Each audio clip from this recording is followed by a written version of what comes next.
আমাদের প্রতিনিধি জয়ন্ত মজুমদার তুলে ধরছে কিছুক্ষণ আগেই সেখানে ডিআইজি প্রতাপ সিং তিনি পৌঁছে যান, হাসপাতাল কর্তৃপক্ষের সঙ্গেও কথা বলেন, তারপর সেখান থেকে বেরিয়ে এসেছেন এবং সেখানকার ছবি তো আপনাদের সামনে আমরা তুলে ধরছি। গতকালই যে ছবি আমরা দেখেছিলাম শুনানি পর্বে, সুপ্রিম কোর্টের প্রশ্নের মুখে পড়তে হয়েছিল রাজ্য পুলিশকেও, এবং সেই রাজ্য পুলিশের ওপরেও নিরাপত্তার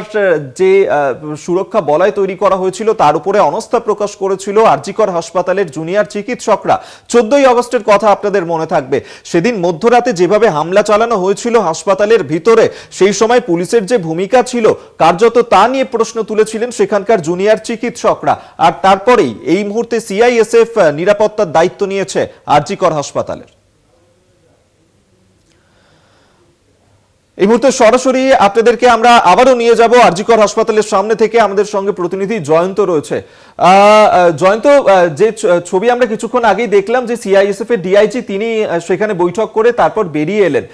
এই মুহূর্তে তুমি যেমনটা বলছিলে যে বিভিন্ন জায়গায় তিনি ঘুরছেন, কথা বলছেন, বিভিন্ন বিষয় খতিয়ে দেখছেন, কি ছবি ধরা পড়ছে, কোন কোন বিষয় তিনি এই মুহূর্তে আরজিকর হাসপাতালে সেখানে গিয়ে খতিয়ে দেখছেন? দেখো, যেটা জানতে পারা যাচ্ছে যে নিরাপত্তার যে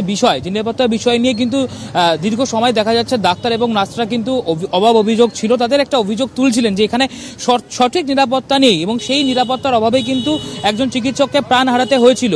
এই যে গোটা বিল্ডিং এই মুহূর্তে আমরা দেখলাম প্রথম থেকে শুরু করে, তোমাকে যেমনটা বলছিলাম খানিক আগেই, যে তিনি ওপিডি বিল্ডিংয়ে ছিলেন, তারপরে তার ঠিক পাশের বিল্ডিংয়ে গেলেন এবং সেখান থেকে বেরিয়ে গোটা আরজিকরের যা বিল্ডিং রয়েছে আরজিকর মেডিকেল কলেজ এবং হাসপাতালের প্রত্যেকটা বিল্ডিং তিনি খতিয়ে দেখবেন, সেখানে কি অভিযোগ রয়েছে, হাসপাতাল কর্তৃপক্ষ সঙ্গে রয়েছে তার, কলকাতা পুলিশের আধিকারিকরা সঙ্গে রয়েছে তার, গোটা বিষয় তিনি খতিয়ে দেখবেন। খতিয়ে দেখার পর এই গোটা আরজিকর মেডিকেল কলেজ এবং হাসপাতাল চলে আসবে আধা সেনার দখলে, অর্থাৎ আধা সেনা পুরোপুরি ঘিরে নেবে এই আরজিকর মেডিকেল কলেজ এবং হাসপাতাল। এবং তার আগে মূলত যেটা দরকার দেখা, যে কোন বিল্ডিংয়ে ঠিক কত আধা সেনা মোতায়েন করা হবে, কার্যত সেই জন্যই কিন্তু ডিআইজি সিআইএসএফ যিনি ডিআইজি রয়েছেন কে প্রতাপ সিং, তিনি কিন্তু গোটা আরজিকর মেডিকেল কলেজ এবং হাসপাতাল এই মুহূর্তে ঘুরে দেখছেন যে ঠিক কোন জায়গায়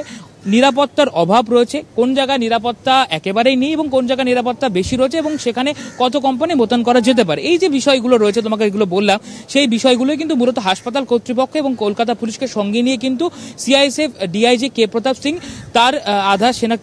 তাদেরকে সঙ্গে নিয়ে কিন্তু গোটা আরজিকর মেডিকেল এবং কলেজ এবং হাসপাতালের যে বিল্ডিং রয়েছে সেই গোটা বিল্ডিং চত্বর কিন্তু তারা ঘুরে দেখবেন এবং তারপরে তারা সিদ্ধান্তে আসবেন যে আজ এই গোটা আরজিকর মেডিকেল কলেজ এবং হাসপাতালে ঠিক কত আধা সেনা মোতায়েন করা হবে। একেবারে, আমাদের ধন্যবাদ।